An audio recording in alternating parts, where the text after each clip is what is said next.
Praise the lord. దేవుని పరిశుద్ధ నామానికి మహిమ కలుగును గాక.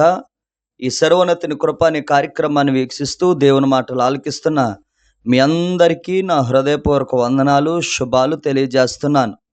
ఈ దినము కొరకు ఏర్పాటు చేయబడిన దేవుని వాగ్దానము యిర్మీయా గ్రంథము 1వ అధ్యాయము 19వ వచనము. వారు నీతో యుద్ధము చేతురు గాని నిన్ను విడిపించుటకు నేను నీకు తోడై ఉన్నందున వారు నీపై విజయము పొందజాలరు. దేవుని నామానికే మహిమ కలుగును గాక. దేవాతి దేవుడు సెలవిస్తూ ఉన్నాడు చూడండి. వారు నీతో యుద్ధము చేతురు గాని నిన్ను విడిపించుటకు నేను నీకు తోడై ఉన్నానని దేవుడు వాగ్దానం ఇస్తూ ఉన్నాడు. ఈరోజు బహుశా నీ జీవిత ప్రయాణములో కొన్ని పోరాటాలు ఉండొచ్చు. ఆర్థిక పరంగా కానీ, ఆరోగ్యపరంగా కానీ, కుటుంబ పరంగా కానీ, ఏ విషయములైతే నువ్వు పోరాడుతూ ఉన్నావో, ఏ విషయములైతే నేను ఇబ్బందుల్లో ఉన్నానని అనుకుంటూ ఉన్నావో, దేవుడు నీకు ఇస్తున్నటువంటి గొప్ప వాగ్దానం ఏమిటో తెలుసా? నీ మీదకి అటువంటి శ్రమలు వస్తున్నది వాస్తవమే, కానీ దేవుడు నీకు తోడై ఉండుట వలన ప్రతి విధమైనటువంటి ఇబ్బందుల మీద నీకు విజయము కలగబోతూ ఉంది. హల్లెలూయా. అదే దేవుడు చెప్తూ ఉన్నాడు. వారు నీతో యుద్ధము చేతురు గాని నిన్ను విడిపించడానికి మాత్రం నేను నీకు తోడై ఉన్నానని చెప్తూ ఉన్నాడాయన. విమోచకుడు ఎవరో తెలుసా? సర్వ సృష్టికర్త అయినటువంటి దేవుడు. నిన్ను బాగుపరిచి నిన్ను ఉన్నతమైనటువంటి స్థాయిలో ఉంచేది ఎవరో తెలుసా? మనుషులు కాదు, మనల్ని సృష్టించినటువంటి నజరేయుడైనటువంటి యేసు. ఆయనే గొప్ప దేవుడు. నువ్వు దేనికి భయపడాలి? ఎందుకు భయపడాలి? నువ్వు ఏ సమస్యకు కూడా భయపడనవసరం లేదు. నీకు తోడై ఉన్నాడు ఆయన.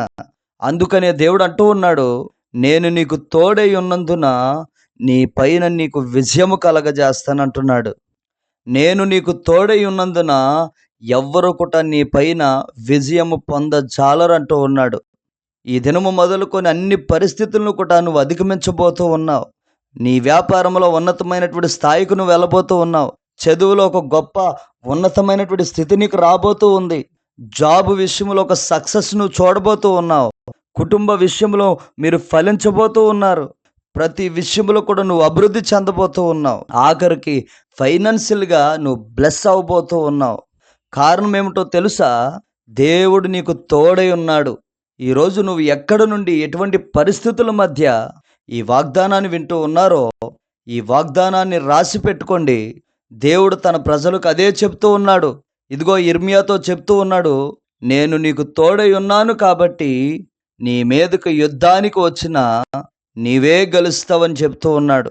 అదే మాటగా ఈరోజు దేవుడు నీతో చెప్తూ ఉన్నాడు, నా వల్ల కాదండి, నేను జయించలేనండి అని నీవు అనుకుంటూ ఉన్నావేమో. యిర్మీయా కూడా అన్నాడు, నేను బాలుడనయ్యా, నువ్వేమి బాలుడు అనుకోవద్దు. నేను ఎక్కడికి పంపితే నువ్వు అక్కడికి వెళ్ళు. నేను ఏది చెబితే అదే బోధించన్నాడు. ఈరోజు నీ జీవితంలో కూడా నా సంపద సరిపోదండి, నా జీతం సరిపోదండి, ఏ పాటి వ్యక్తినండి అని నువ్వు అనుకుంటూ ఉండొచ్చు. ఇదిగో ప్రభు చెప్తున్నాడు, నువ్వు బలహీనమైనటువంటి వ్యక్తివి కాదు, బలవంతుడైనటువంటి దేవుడు నీకు తోడై ఉన్నాడు. నిన్ను బట్టయితే ఏది జరగకపోవచ్చు కానీ దేవుడు మనకు తోడై ఉంటే, నీకు తోడై ఉంటే ఏదైనా సాధించగలుగుతావు.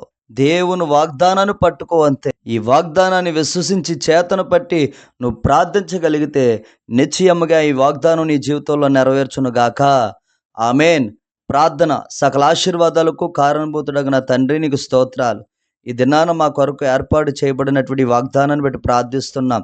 ఎంతమంది అయితే ఈ మాటలు ఆలకించారో, ఈ ప్రార్థనలు ఏకూపిస్తున్నారో వారందరినీ మీరు జ్ఞాపకం చేసుకొని గొప్ప అభివృద్ధిని వారి జీవితంలో మీరు కలగజేయమని నజరేయుడైనటువంటి యేసుక్రీస్తు నామం పేరట ఈ ప్రార్థన ద్వారా అడిగి పొందుకొనుచున్నాము తండ్రి.